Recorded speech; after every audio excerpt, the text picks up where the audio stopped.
Hello and welcome to the Flix Forum podcast, where each episode we usually go back and look at a Netflix original film in the order of release. However, today we have a special bonus episode where we're looking at Netflix's 2026 survival action thriller film called Apex. This one's directed by Baltasar Kormakur and stars Charlize Theron, Taron, Egerton, and Bana. I am Jesse. I am your host.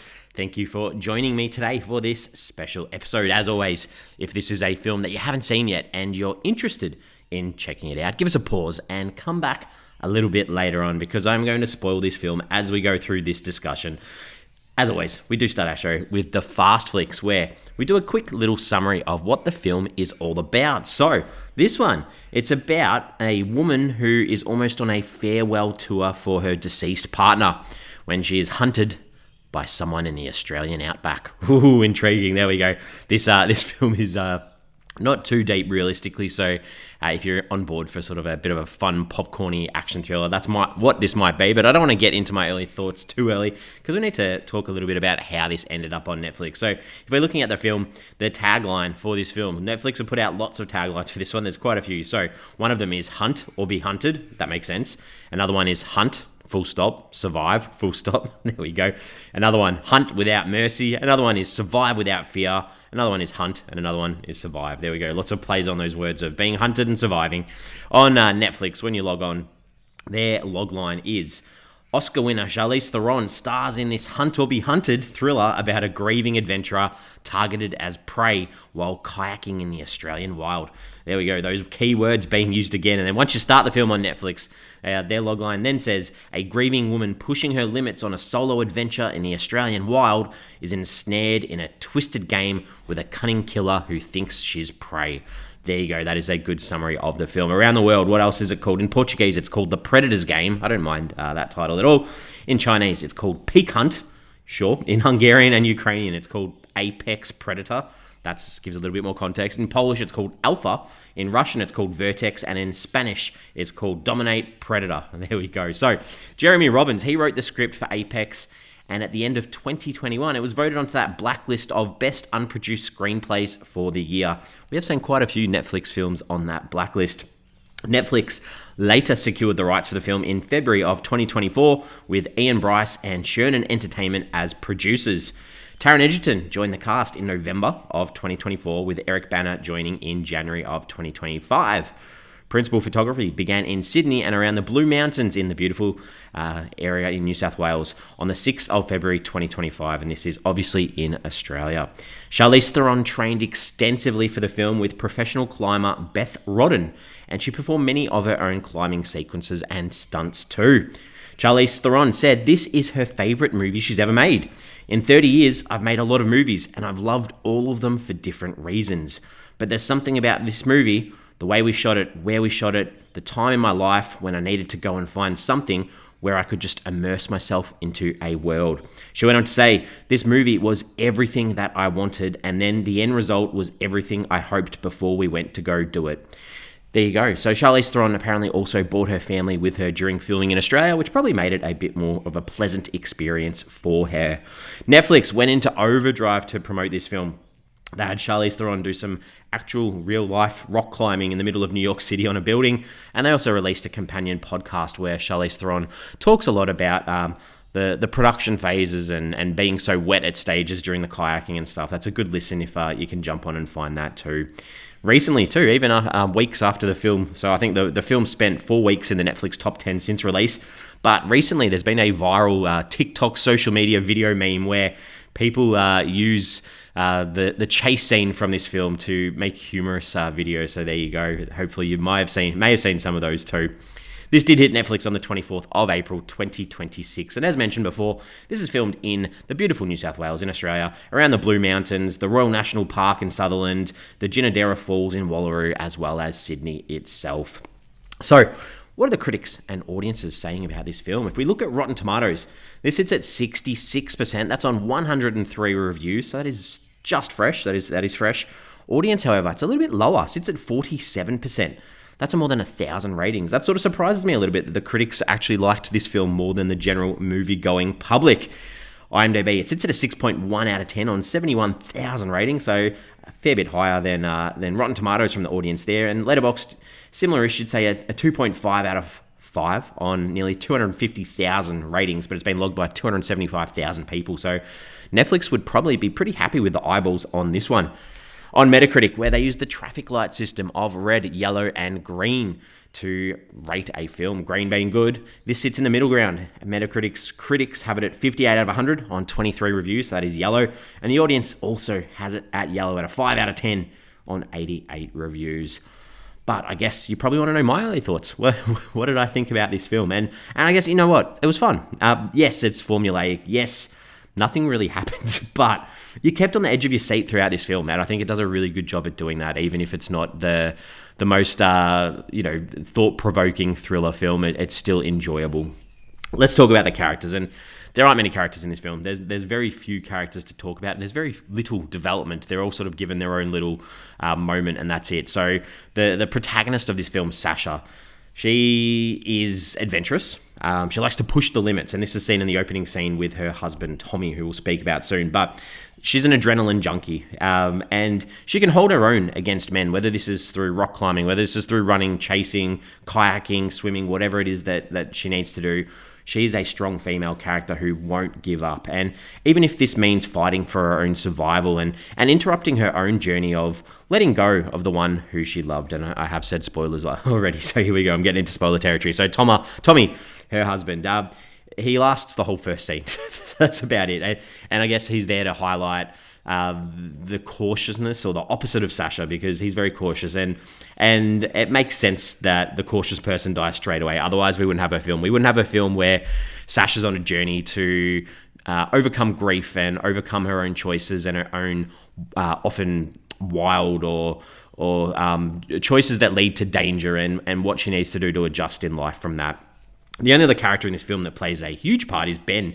And he is the typical helpful, resourceful person who lives in the Australian outback, who goes out of their way to support people in need. But he's really there for one reason only, and that's to be a badass.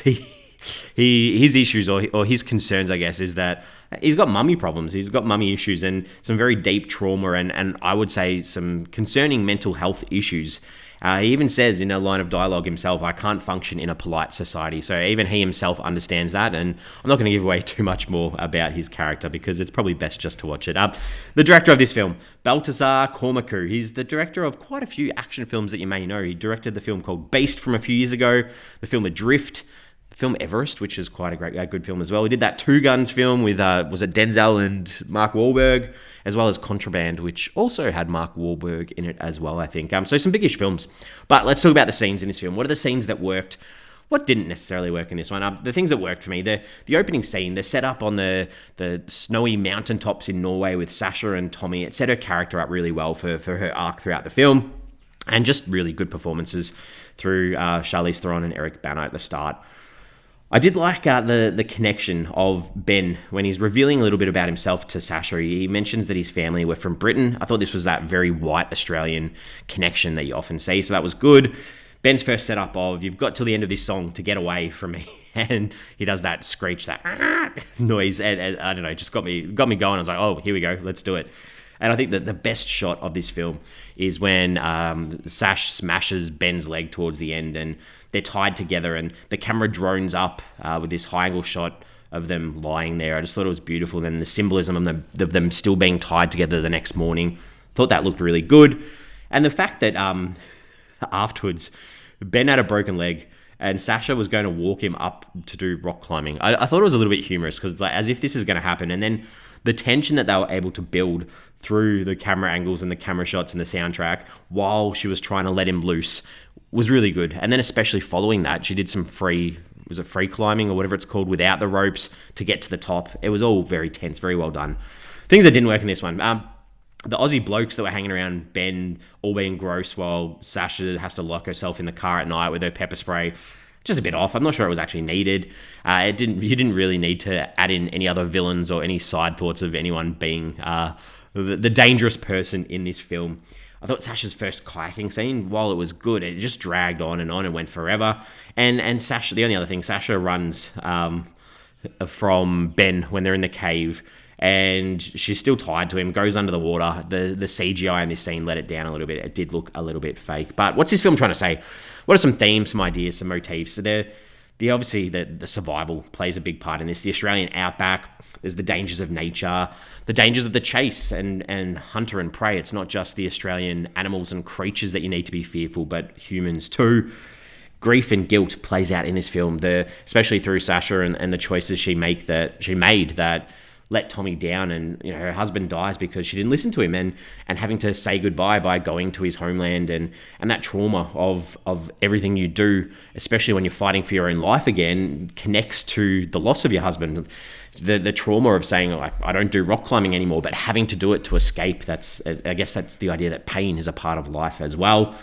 Sasha's very gritty, very resourceful, and I think that plays a little bit of an idea too, with the idea of luck, and does that luck eventually run out at stages? Because you would say Sasha is pretty lucky throughout this film. And I did like the compass in this film as well. It's a bit of a motif of finding your way, and obviously the connection with Tommy and letting him go too. There we go. Some other takeaways from this film, the soundtrack. And I think this plays out with that social media viral of some of the videos now. But the soundtrack, Chemical Brothers, the Beastie Boys, just some really good songs that are used in this film too. All right, so the reason I'm talking a little bit about this film too is I've used this in the classroom as a bit of a provocation to identify whether this is an Australian story. Is this an Australian narrative, an Australian film? And what goes into making an Australian film? Is it just the setting and the location and the cast, or is it more than that? And part of that too, I guess, is the funding as well, and who pays for the film, and who's it distributed by. And obviously Netflix isn't an Australian institution, but the idea, if I was a media student looking at this, how would I identify if this is actually an Australian film? And obviously you've got to look at a bit of the story behind the making of the film. So I think I looked into this and had some questions about, is the story fictional? Is it non-fictional? What's the history behind it? Who constructed it? Who was involved, or what institutions were involved? So obviously we know that Apex is a fictional survivor thriller, and it's inspired by wilderness and survival stories and psychological thrillers, and we follow Sasha's narrative throughout, who is a grieving woman traveling through the Australian wilderness and becomes trapped in this deadly game of survival with what you would say is a serial killer. And I guess the story reflects some Australian horror traditions seen in other films like Wolf Creek and Wake in Fright, some classic Australian outback chase, hunt and be chased sort of films, where the landscape itself becomes dangerous and isolating. And often in Australian films, the bush or the outback or the sea or the ocean are often a character in themselves too. And I guess when we're talking about the film being written by Jeremy Robbins and director Baltasar Kormakur, Netflix have financed it and distribute it globally, but there were a lot of Australian crews working on the sets and the locations, and New South Wales and the Blue Mountains, the economy that would have been involved in people visiting, and it helps construct that authenticity, I guess, of the Australian setting too. And when I think about what's the impact on an audience through the locations, like there's some wide aerial shots of the Blue Mountains and Sasha's isolation and vulnerability through the Australian landscape is super well thought out throughout this film too. And sound plays this other great idea, like the natural bush sounds and the silence and these sharp sounds of Ben's whistle and his screech, and it signals that danger and that tension throughout as well. And you've got to look at that development of Sasha, the grief that motivates this journey into the wilderness and saying farewell at the beach at the end of the film too. And although Sasha sort of develops from being emotionally broken to physically and mentally resilient, it sort of reinforces that idea or those themes that we see in Australian stories of survival too. The director, Kormakur, I think it's very obvious his style throughout these films. If you think of his film Everest, the harsh natural environment, and that becomes a challenge that's faced by Sasha in this film too. And the wilderness feels visually beautiful, but also threatening. And this all plays a part in Australian content too. Obviously, we've said Netflix financed and distributed the film, but the film was made during a time where there's lots of investment in Australian stories and Australian filming locations, and Netflix, legally by the Australian government, are being forced to make more Australian content for quotas, to ensure that Australian stories continue, which is a super important thing. And I think this story does reflect modern Australian anxieties about isolation and survival and the dangers of remote landscapes too, and this is seen through those Blue Mountains as well. I think the audience reactions have obviously been a little bit mixed throughout, but the Charlize Theron, you would know her now as almost this character that plays these strong characters that are set in Australian locations. If you think about Furiosa from Mad Max and those types of ideas too. So I think, yes, this film isn't funded by Australians, but Film Australia, sorry, not Film Australia, the idea of Screen Australia supporting this film, that they weren't a big funder behind this, but there were state, I think the New South Wales government state put in some funding for this film as well, although Netflix did pay for a lot of it. So some interesting thoughts there. Yes, I think that Eric Bana's character at the start of the film, Tommy, he's Australian, and this happens in Australia, and it's letting go of an Australian character in the Australian outback. So I think, there are some components here of that force of nature of Australia too. Some other questions and ponderings and thoughts and ideas, I guess. The film depicts, I guess, neither the locals realistically in an interesting way, and I guess the landscape or the land is there just as an environment for this interaction to occur. It's a tricky thing. There's one Indigenous character that's sort of at the check-in of the national park, and that's about it. Imagine how much more Australian isms you could add to this film. There's lots of commentary too around the film that when Sasha goes to the gas station, which in Australia we'd call it a petrol station, she buys pepper spray, which in Australia you're not actually allowed to buy. So there's a couple of little bits and pieces that if they were going for that full, authentic Australian story, they may have fixed a few things up as well. Another side note, Taron Egerton, his Australian accent, so good. Just you wouldn't know that he's not Australian. I thought he did a really good performance there as well. And then that idea too, when Sasha's driving around the remote outback, she's got no GPS signal. She's got to use a physical map, and it just made me remember of those days when you needed to use a physical map to get around before Google Maps, before having mobile phones. And in Australia, each capital city almost had their own huge, big, thick map book. In Melbourne, it was called the Melways, and Sydney was the Sidways, and you could look up those locations and plan, I guess, your journey properly before you actually left, instead of just following this digital map in your car. The last thing I have to touch on is the jerky. Just a bloody great idea. What a great idea. And I think the only letdown was it was pretty obvious from early on that it was probably made from humans. And I think they played on that quite a lot. But I just thought it was a cool little thing in the film. All right, I'm ready to wrap this one up. On this show, we give the films a rating out of 5. So for me, I think I've seen this film 3 times now. And I think it's much better watching with others.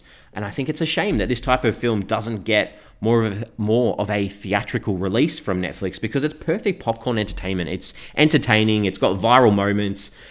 You're on the edge of your seat throughout. I'm giving this a 3.5 out of 5. So solid score from me. We are on socials. We have Instagram, we have Facebook, and we have X, formerly known as Twitter. Give us a follow. Give us a like if you can.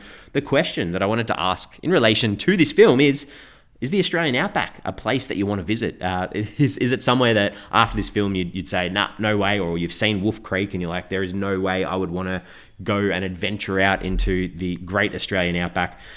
It is such a beautiful place. These are films. These are narrative stories. And yes, there are real life events of horrors that happen in the bush, but you've got to put that in the back of your mind. There are bad people all around the world. You need to get out there and enjoy our beautiful country and the beautiful landscape that we have.